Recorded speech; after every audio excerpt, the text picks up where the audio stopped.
மாதந்தோறும் first Sunday அன்று கிரியாஸில் நாம் வாங்கும் அனைத்து பொருட்களுக்கும் எக்ஸைட்டிங் ஆஃபர்ஸ் அண்ட் கிஃப்ட்ஸ். தேசிய அளவில் திரும்பி பார்க்க வைத்திருக்கும் காக்ரோச் ஜனதா கட்சி டெல்லியில் தனது முதல் போராட்டத்தை நடத்தி முடித்திருக்கிறது.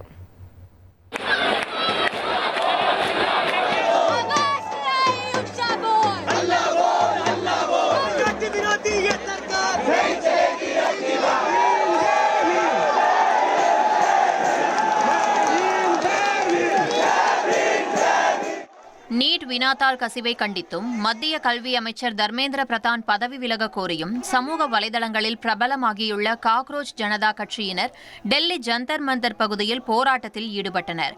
கடந்த மே மாதம் உச்சநீதிமன்றத்தில் ஒரு வழக்கு தலைமை நீதிபதி சூரியகாந்த் முன்பு விசாரணைக்கு வந்தது. அப்போது வேலையில்லாத இளைஞர்கள் பத்திரிகை மற்றும் சமூக செயல்பாடுகளை நோக்கி நகர்வதை அவர் கரப்பான் பூச்சிகள் மற்றும் ஒட்டுண்ணிகளுடன் ஒப்பிட்டதாக கூறப்படுகிறது. இந்த கருத்து சமூக ஊடக தளங்களில் பெரும் கொந்தளிப்பை ஏற்படுத்தியது. இந்த விமர்சனத்திற்கு பதிலடி கொடுக்கும் விதமாக அமெரிக்காவில் தங்கியிருந்த அபிஜித் தீப்கே என்பவர் அடுத்த நாளே காக்ரோச் ஜனதா கட்சி என்ற அமைப்பை இணையத்தில் தொடங்கினார். இதனை பல லட்சக்கணக்கானோர் ஃபாலோ செய்த நிலையில் திடீரென இந்தியாவில் முடக்கப்பட்டது. பிறகு புதிய கணக்குடன் அபிஜித் தீப்கே மீண்டும் களமிறங்கினார். தொடர்ந்து அதிகாரப்பூர்வ இணையதளம் மூலம் பலர் தங்களை இந்த கட்சியில் இணைத்துக் கொண்டனர். இந்நிலையில் இந்த கட்சியின் முதல் போராட்டம் நீட் வினாத்தாள் கசிவை கண்டித்தும் மத்திய கல்வி அமைச்சர் தர்மேந்திர பிரதான் பதவி விலக கோரியும் டெல்லி ஜந்தர் மந்தர் பகுதியில் நடைபெறும் என அறிவிக்கப்பட்டது. இதற்காக அனுமதியும் வழங்கப்பட்டது. போராட்டத்தால் அபிஜித் தீப்கே குடும்பத்தினருக்கு அச்சுறுத்தல் ஏற்படும் என்ற அச்சத்தால் அவர்கள் ரகசிய இடங்களில் தங்க வைக்கப்பட்டதாக கூறப்படுகிறது.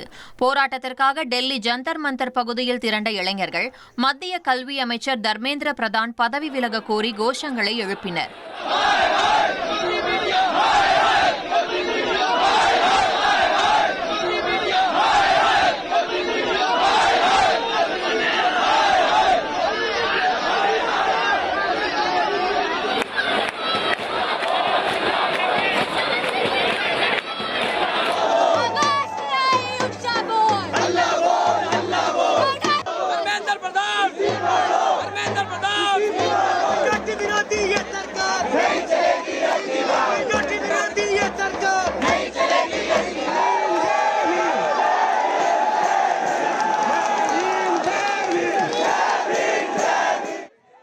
போராட்டத்தில் பேசிய அபிஜித் தீப்கே நீட் தேர்வு முறைகேடு மற்றும் வினாத்தாள் கசிவுக்கு பொறுப்பேற்று மத்திய கல்வி அமைச்சர் தர்மேந்திர பிரதான் உடனடியாக பதவி விலக வேண்டும் என கூறினார்.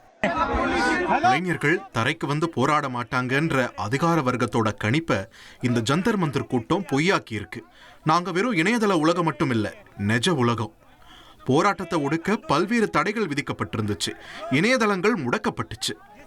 ஆனா இன்னும் எத்தனை காலத்துக்கு தான் நாம பயந்து வாழ போறோன்ற கேள்வியோட தான் லட்சக்கணக்கான இளைஞர்கள் இன்னைக்கு வீதிக்கு வந்திருக்காங்க. நீட் தேர்வு முறைகேடுகளுக்கு பொறுப்பேற்று கல்வி அமைச்சர் பதவி விலகும் வரைக்கும் போராட்டம் ஓயாது. எங்களோட கோரிக்கைகள் நிறைவேற வரைக்கும் இந்திய அரசியலமைப்பின் முழு பாதுகாப்போட இந்த அமைதியான போராட்டம் தொடரும்.